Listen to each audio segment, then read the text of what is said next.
Hey, everybody. Hopefully we'll see some folks on. Hey, there's a bunch of people on. All right. Excellent. Let me see if I can get a picture of this.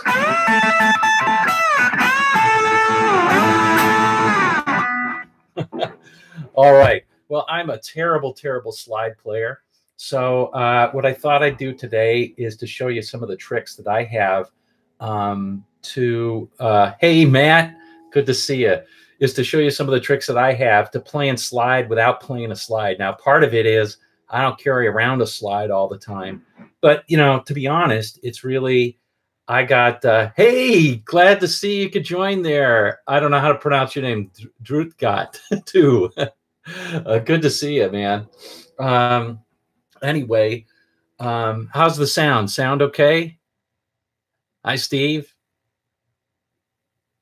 Everybody here is okay? The sound? All right, excellent.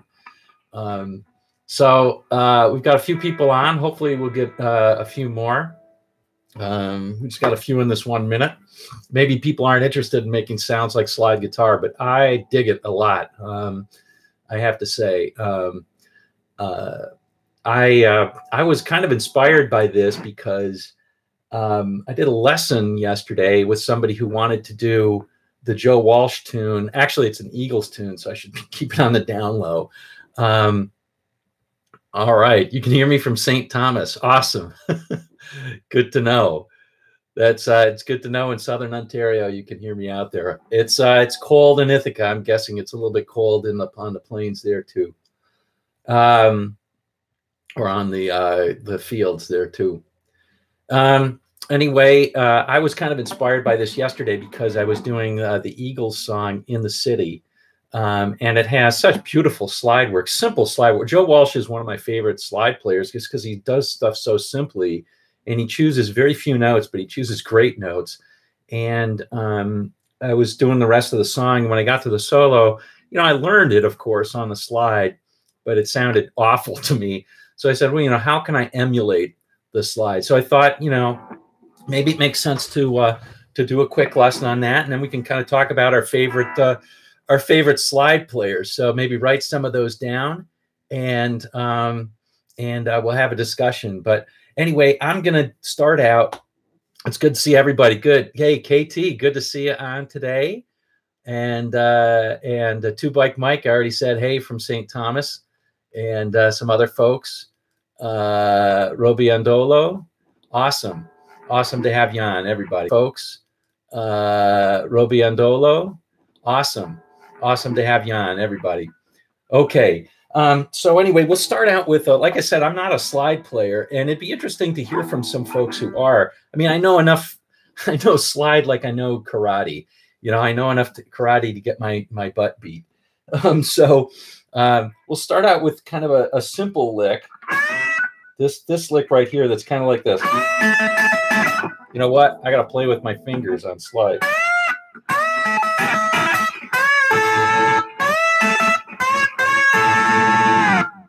So how do we get those sorts of sounds on a regular guitar? And it's actually kind of simple if you think about it. Now I'm using standard tuning here. I'm doing these are going to be like more like Dwayne Allman than you know Robert Johnson, but or those guys. But the first and simplest way is to do a slide with your finger. So just to pretend that your third finger, that's a third finger, everybody. I'm not trying to say anything to you. That's the third finger.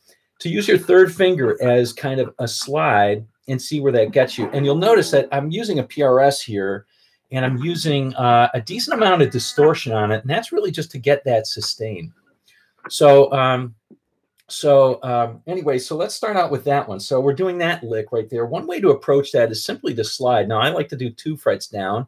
So this is a slide in A. It's really just playing the, that's on the 17th. You can hear that's an A, you know, that's just an A arpeggio. That's all that is. So I'm sliding up on the 17th like that. And then kind of rocking back and forth on the top 2 strings. And then you can just slide down with your third finger down to the A, or down to the note second string 14th, and then play the third string 14th. Now, if you want it to sound a little bit better, you can add a little vibrato. And it's kind of difficult, I find, when you have that sort of straight finger.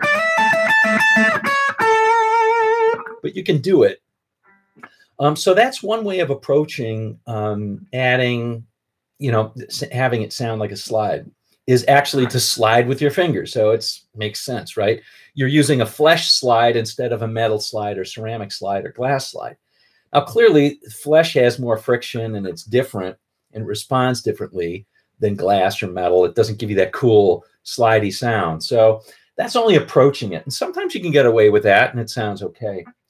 Another way to approach that is to kind of bend below notes. So what I'll do is I'll hold the top note here on the 17th, and on the second string I'll play the 15th, and I'm going to bend up to the 15th. And that allows me to play different notes with another finger, and you can get better vibrato on that to make it sound good. Now, I should mention, some people also advocate using a whammy bar to kind of get that in between. I'm not good enough to do that, so I don't do that, generally speaking. I use my left hand for vibrato, not the right hand. So that's another way of doing it, is to bend. And you can bend more. So instead of playing this note right here, I can bend a half step up to it as well.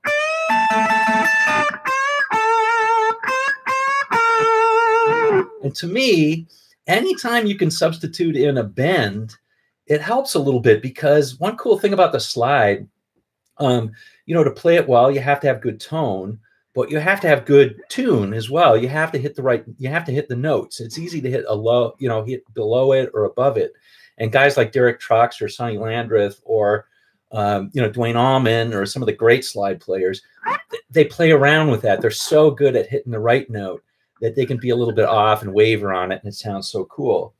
And we can do that with bends if you're good at it. You know, you can get there. So that might be another way of doing that. Let me show you another line that maybe we'll cover. So another line might be something like this. Again, let me play it.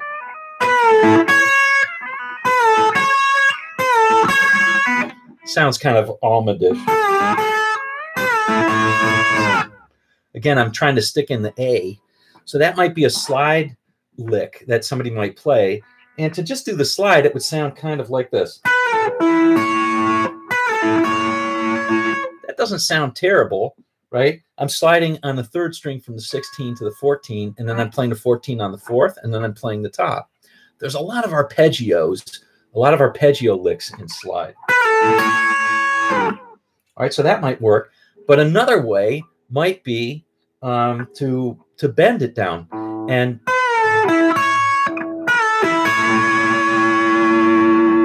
you know, to me, that sounds a lot better. Or even.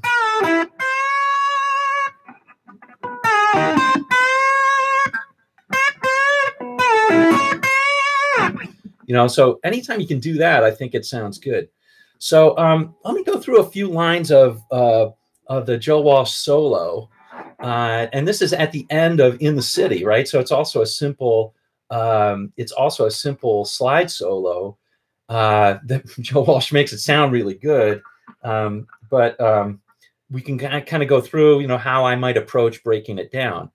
Hey, Embry, good to see you, buddy. So the first line, and this is at the end of In the City, and, you know, maybe I'll do a future lesson on this or something. I don't know, but oops. So that's the first line. Pretty simple, right? It's in A, and that's why I chose A to do the examples.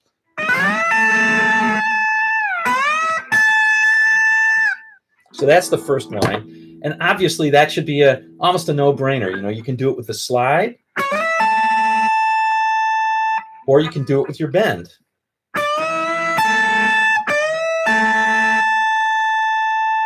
Okay. The second line, so that's pretty simple, right? Here's the second line. The simple line is simply coming down from the 19th to the 17th on the first, and then playing the 17th on the second. I gotta remember to do that. Okay, so that's the second line, right? Is just sort of, again, very simple. All we're doing is a slide. So far, this is really simple and not much of a, so that works. And also a bend sounds really good. You know, I should mention that a lot of times when you're doing bends, when you're trying to emulate slide, you're doing pre-bends. So you're not playing anything, you're just bending up and then you're hitting it. And that makes it sound a little more authentic. I didn't mention that before, but that's kind of an important thing. Okay, so that's the second line. Okay, let me see if I can do this one. Again, I'm not much of a slide player for sure, but the next line sounds like this. So,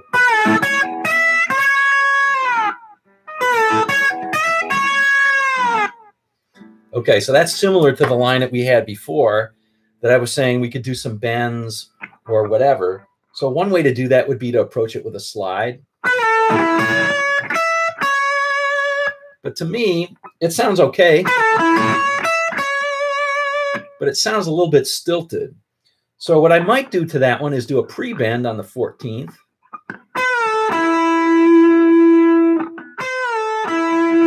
And then play the 14th on the 4th. And then I could play the 14th on the 1st. And instead of just playing this note right here, which would sound okay, I might enhance it by playing, I might bend up a step and a half. That sounds kind of cool to me. To me, that sounds kind of cool. I could also play, really get tricky and play like a note below and bend up to that and then bend up and come back. So that's kind of a really exotic line, but it sounds different. I'll show you how it sounds. So first it starts okay. Do you hear how that sounds like I'm moving the slide? At least it does to me. It has that sort of drunk sound to it. You got to get the bends right. I missed it that time. So anyway, you'll notice that I'm playing below to get to this note. I'm playing a half step below. And then to get this note, I'm playing this. And then again, ending on this note, but I'm going to bend to it. And that kind of gives it that, to me, it gives it that slidey sort of not quite at the note, at pitch sound to it. I like that.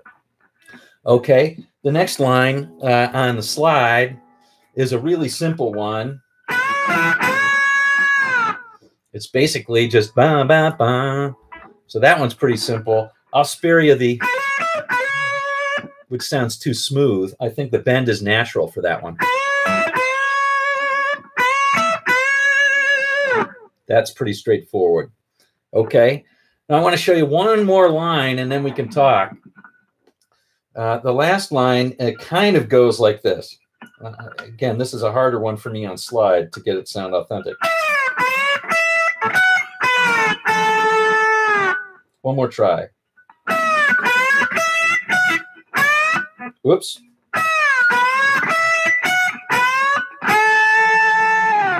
So something like that. I keep using my pick. I got to stop doing that.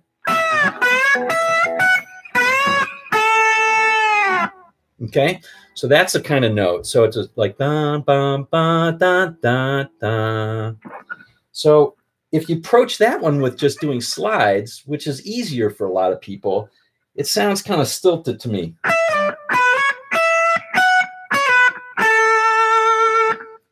To me, that doesn't cut it. But when you put in the bends, it actually sounds like a cool line, even if you don't think it sounds like a slide. All right, so like something like this.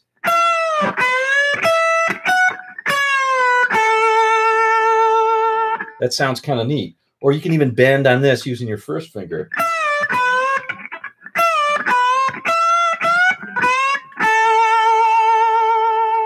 And And to me, that sounds a lot like you're making the guitar talk, which is kind of, or laugh or whatever, when you're doing it with slide. So anyway, those are some of my tricks. I think it's just sort of, it's not so tricky. It's sort of like just taking your notes and bending to them, or either sliding to them using your third finger as a slide, even though it's flesh, or, you know, bending to the notes and giving lots of vibrato when you can. It's good. And, you know, if you want to practice this, one thing that that I saw somebody do is to say, I'm up here doing the minor pentatonic on the E, right? So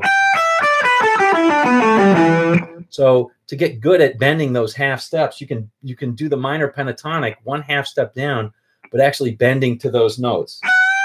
So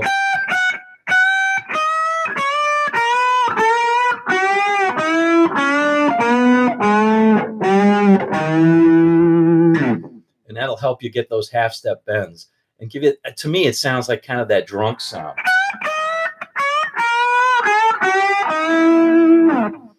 Anyway, for what it's worth, to me, that's it's always been reminiscent. When I try and imitate a slide guitar, that's what I'm trying to do. Those are some of the things. All right, so that's all I got for today. That's all I got for today. If you wanted to talk about, I was interested in talking about, you know, who are some slide players that you guys like? George H., brilliant slide player. So George H., oh, really? I didn't, does he play a lot of, yeah, I guess he did play a lot of slide, didn't he? Yeah. George Harrison. I've taken that. Okay. So Jeremy Spencer. Oh yeah. Yeah. He was good. Yeah. I mean, Elmore James, you know, was one of the first blues players to do all that stuff. And, you know, I think a lot of modern slide players, they'll use, I mean, Duane Allman, I think, was the first guy who really started doing a lot of standard tuning stuff. So I like that because you're just using a regular guitar and you can just kind of maybe throw in a slide here or there if you pick it up. But yeah. So Lonesome Dave on Foghat. Joe Bonamassa. Really? Joe Bonamassa plays slide. Okay. All right. How's he do his pentatonic licks so quickly then with the slide? Clapton. Yeah, Clapton did it a little bit. Mike Campbell. Yeah, yeah. I mean, obviously Derek Trucks, you know, Derek Trucks is the guy, is the man today that everybody talks about. Sonny Landreth is another guy that everybody talks about for sure. Yep. All right. Well, cool. Cool. I'm a huge fan of Joe Walsh. What is interesting, and I'll say this, is that I think it's still good to know some techniques to make it sound like a slide play, like a slide guitar. And like I said, maybe I'll do a more detailed video on it, and so it's not so rambling and all that in a live stream, which it can be sometimes. But I saw a video of Joe Walsh playing what would normally be a slide part, and he's just playing with his fingers. So he's just, you know, he's just playing in that sort of fashion. I mean, his style is very bendy anyway, so it fits to me. Yeah. I think a lot of players who are good at bending and sort of playing notes rather than playing fast are excellent slide players. George Harrison being one of them, you know, being a good example of that.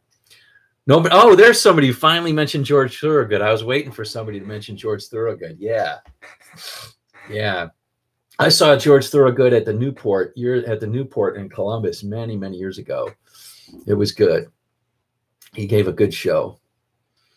He gave a really good show.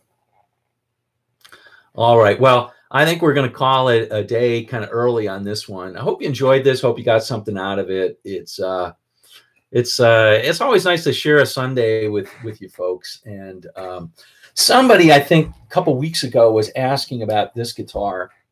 And so I'm just going to talk about this guitar for a second or two before kind of going off. Yeah. So George, wait a second, Matt. You think Joe Walsh is underrated? Everybody rates him like super high. Joe Walsh is really good. You may as well say he's underrated because he's probably better than everybody says he is. So anyway, this is the absolute bottom of the line PRS. It's a bottom of the line guitar. So in some ways you might say, I bought it to be kind of a beater guitar, but I'll tell you, I end up playing this thing more than some of my more expensive guitars because it's comfortable. It can do things that the other guitars don't do. The neck is good. And anyway, let me just tell you about it. So you can pick one of these things up. This is an SE Custom 24. And they also make no, this is not an SE Custom. This is an SE Standard 24. And they also make a Standard 22, which has a wraparound bridge rather than this. And it has 22 frets instead of 24. This has 24 frets. And but they're basically the same design, same cutaway like this. And there's just a few things that you'll notice. Now, one thing I like that this is, it doesn't have that PRS blingy sort of top with all the flamed maple and cap and stuff like that. I actually hate how those top end PRSs look. I think they look stupid. My apologies to people who have them. They're not my style, put it that way. They don't look stupid. They're not my style at all. And so I like things plainer. So anyway, to me, this looks okay. Then the pickups are a little bit hot, but I'll tell you, overdriven sounds you can get. This also has a push-pull, so you're coil splitting, not tapping, coil splitting either of the pickups that you're on, or both if you're on the middle. And in the middle, you actually do get a bit of a quacky sound, which is kind of interesting. Not quite. Let me see if I can demo that. It's not quite Strat. I wouldn't want to say it's definitely Strat, but let me see if I can. I gotta turn it on, don't I? Yeah, there we go.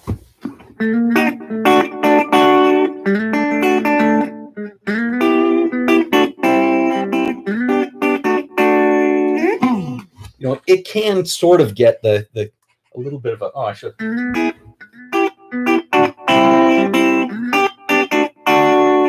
Now the microphones here is not so great anyway, so you're not going to really hear it. I'm using a crappy amp, but you can actually get an approximation of the Strat quack. It's not perfect, but it's not bad.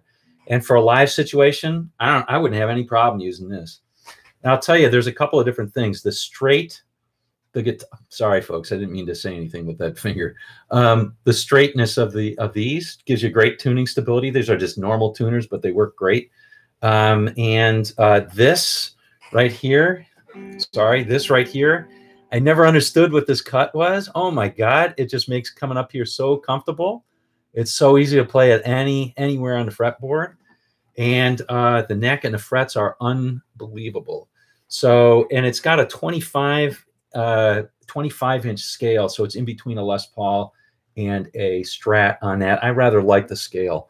I think it fits me. I always kind of bounce around between Strats or Tellys and the Fender and the Gibson Gauge. I'm naturally more Gibson because I think my hands are a little bit smaller, but the 25 seems to really fit me.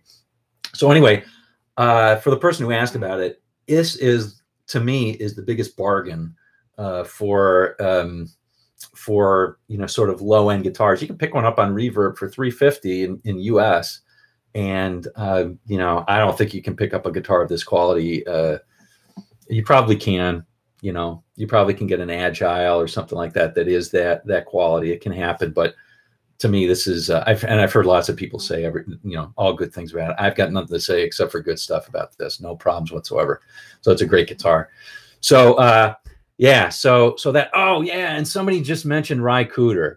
Yeah, doesn't appeal to you. I love Ry Cooder's playing. I think he's definitely a good slide player. Nobody mentioned Bonnie Raitt either. Great slide player. All right. Well, anyway, I think I've wrapped guitars, and I have beautiful hair. Well, thank you. I just grew it out. If you see some of my old videos, you'll see they didn't have so much hair. This actually is not, I don't think this is a Word Guitars in Korea. This is not a Korean guitar. The standards are made in Indonesia. which is a little bit bothersome, you know. The working conditions are maybe not the greatest, so I don't mind paying a little bit more for good working conditions too. So the Korean versions are a little bit more expensive. You can pick them up for 500 used, sometimes a little bit under, but yeah, the Korean versions you can typically pick up for around $550 on Reverb, just a couple of years old. Yeah. Halloween song lesson. Hey, that's a great idea. I love that. That's great. El Fermi, you have any suggestions for that one? For the Halloween message? I mean, I could do some Alice Cooper stuff or something. Welcome to my nightmares. I don't know what if that works, but I could do something like that. Yeah. Ibanez, you know, oh yeah. So if you want a blues sounding guitar, you know, this can do it, but I think a great guitar, if you want to do blues, oddly, I don't have any right now, is a T-style guitar, a Tele style guitar. I think they're great for blues. You know, I also like Les Paul, so you can buy a decent Les Paul copy. Agile makes them, of course, Epiphones. Yeah, they're good. I mean, one of the things is you can buy a cheaper guitar and then put great pickups in it. So, you know, if you get some SH pickups from Seymour Duncan, you can pick those up for 160, have them in there for $200. Maybe even get push pulls, you know, for a couple more, and then you just spent $600 on an absolutely killer guitar. You're not going to sell it for $600 is the downside. You're going to sell it for a loss. You're going to sell it for $350. But you know, c'est la vie. If you're buying it to play, that's great. Yeah, I mean, Ibanez makes some great other guitars too. They're not all metal. All right, Lowell George. All right. Well, I didn't get any other suggestions for a Halloween song. I like that. Oh, I don't know if Mike Bloomfield did. I'm not as familiar with his work as lots of other people are. So I should check that out. I should check and see if Mike Bloomfield played that. But I'm not familiar enough with his work to know. All right. All right. Well, anyway, guys and gals, enjoy your Sunday. Thank you for joining me for Guitar Wrap. Next week, I think we are going to talk about underrated guitarists. So join me then, and see you to Bike Mike. Thanks for joining. So join me then, and we will talk about who do you think is underrated? You know, we heard some opinions. Oh, you're very welcome, Drew Gott. Cheers. And yeah, so we'll talk about who do you think doesn't get his propers or her propers. All right. Till next time, we'll see you on down the road.